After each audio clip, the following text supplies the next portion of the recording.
Hi guys, just got myself the shipment of the new Wyze Lock Bolt. I think it was announced about a week ago or a little bit more. This is to replace my August lock. Trying to replace it something with a fingerprint that is going to be way more convenient. Wyze Lock came out with this just in time, and I'll tell you later the reason why I don't like the August lock anymore and the advantages of this one.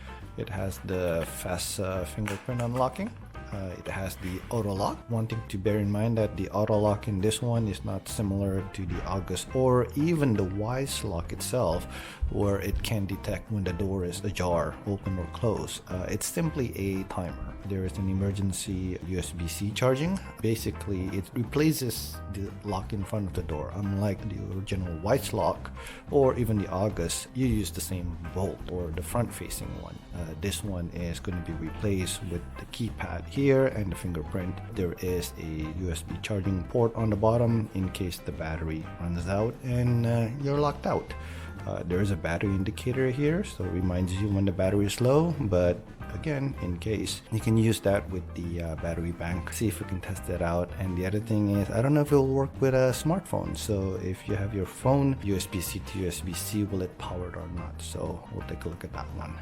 Anti-Peep keypad. So if your code is 1234 and somebody's there with you, you don't want them to know that it's 1234, then you can put in any random number in the beginning, 1234, and then any other at the end, and it will still unlock. Easy map management, access history. So this one does not have a Wi-Fi built into this or even a gateway. I'm not sure if they're going to come out with it anytime soon, but at this point they don't. So therefore, in order to access the history, you actually have to be connected to the lock itself. So if you're going to be having an Airbnb or you're going to be away and you want to see who's in, who's out, you won't be able to do that through the internet.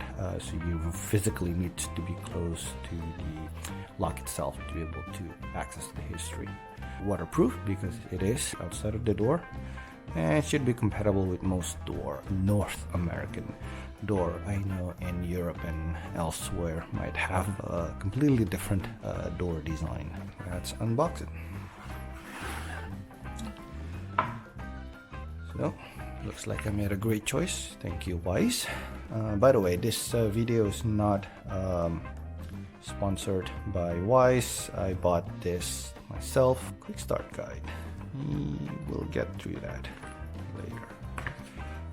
Okay, this is the template for the doors. You are going to be replacing the bolt. Okay, so it comes with for a battery. It is Duracell OEM. I think this is called the strike plate and the dust cover that goes into the frame of the door itself. Okay, so this is the keypad itself.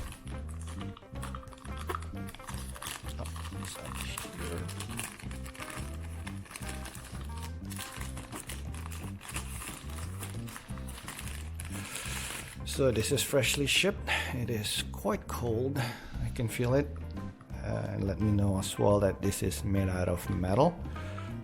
So it's nice and small actually, but I'm not sure how small it is. Hopefully enough, because I do have a width restriction. I'll show you that later. Fingerprint right there. The key. So the key is a rubber key, and I think it will light up from here. And of course that's the battery indicator.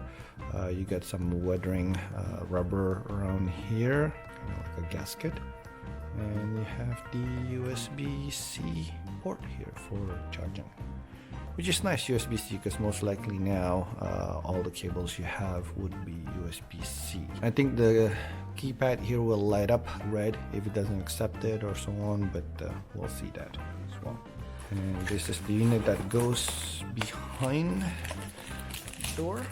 So if you're thinking about the Wyze lock itself, it would be just this without the front facing, but better, I think.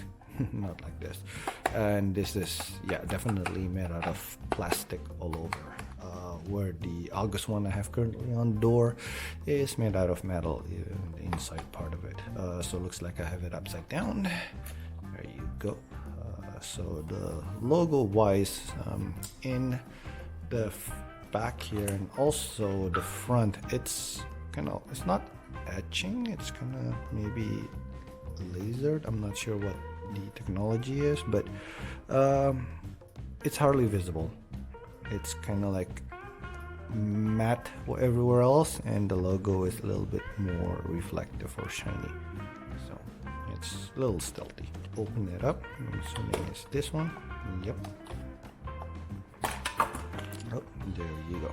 Battery compartment, and I think that's the programmable button. It says P there, and then the lock itself, and then of course the cover.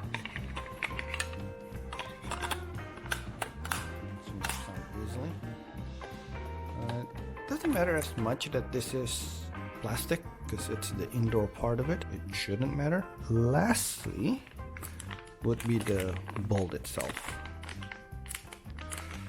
So the Wyze Lock, you don't need any of this. This one there is. So when you do install the door, make sure the top's there. And of course, like I said before, there are two different sizes. If I'm not mistaken, you just have to twist it to make it longer, and again make sure that's the top side when you install it, and then if you're in the shorter one, just twist it back this way, and that would be the shorter one. That's the look and the unboxing of Wyze. So let me show you on the current door, the current setup. Okay, so this is my current setup right now. I do have the August lock. This is not the Pro or the regular one with the big round one. I have the slim one or the narrow one right here.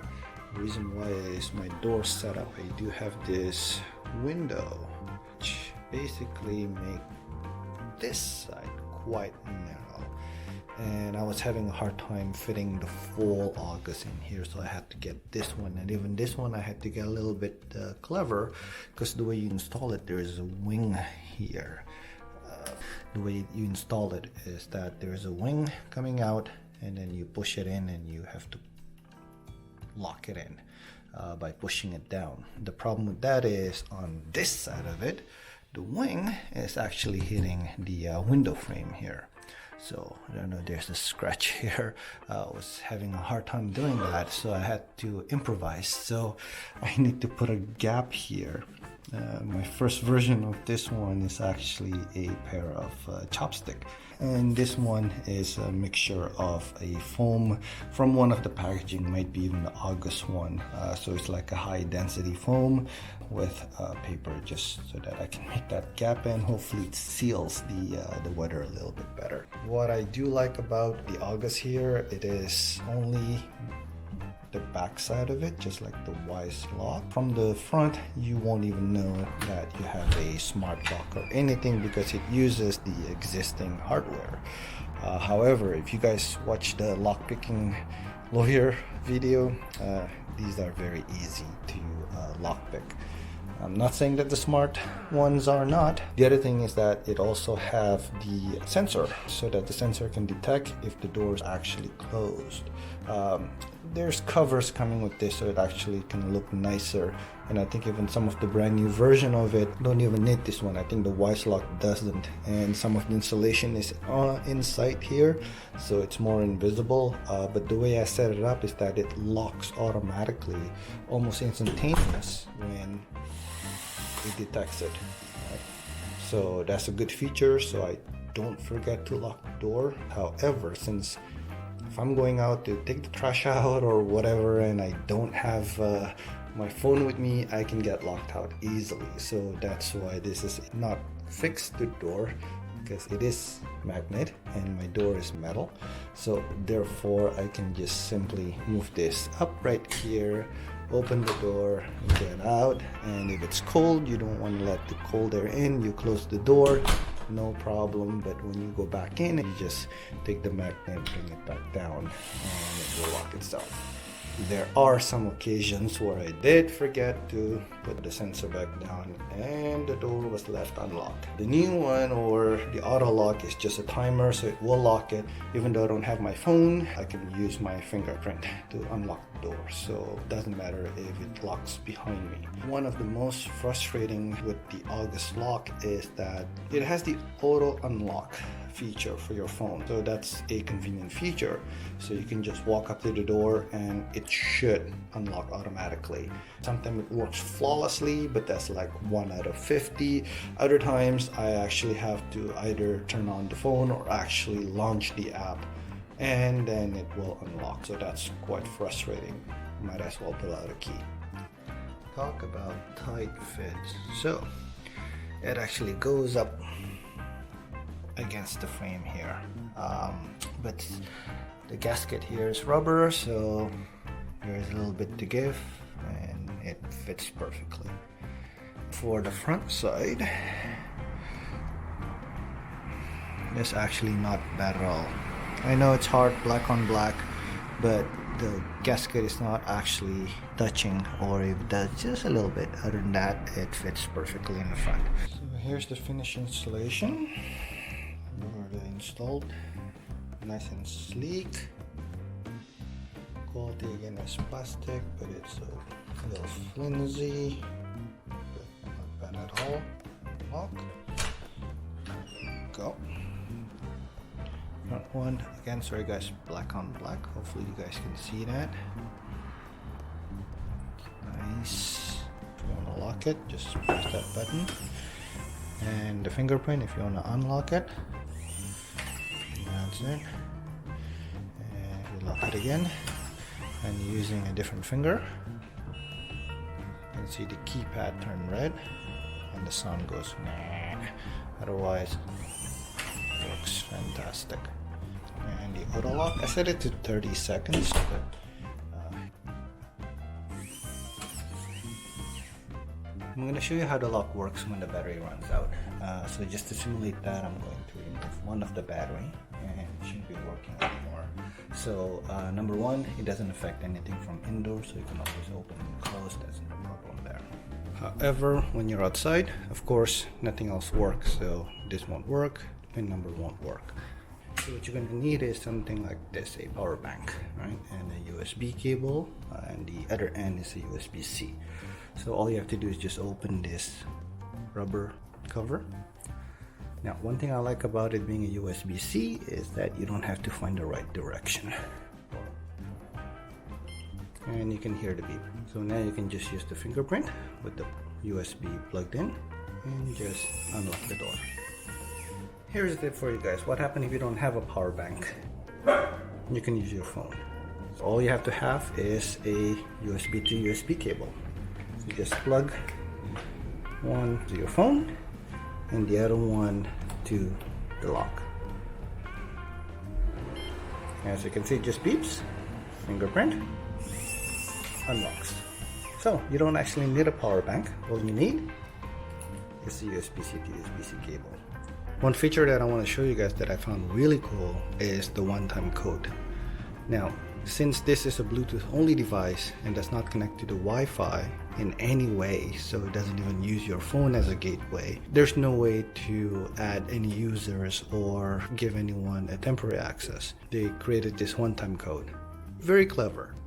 Don't want to go to the details of it, but just think of it as like the Google Authenticator. It will generate that code and it will work until 12 p.m. today. So what you can do is take that code, text message it to your friend or your family to give access. Now this is one-time code, so once that code is used, you cannot use it anymore. Let's try it out. So imagine you got the text message with that code and now you should be able to access it, right? So type in 00540358 unlock. There you go, it works. And if you try to use it again, since again, one time, right? 00540358, it won't accept it. So what you need to do is to regenerate it again, and this time you'll be able to use it, unlock it.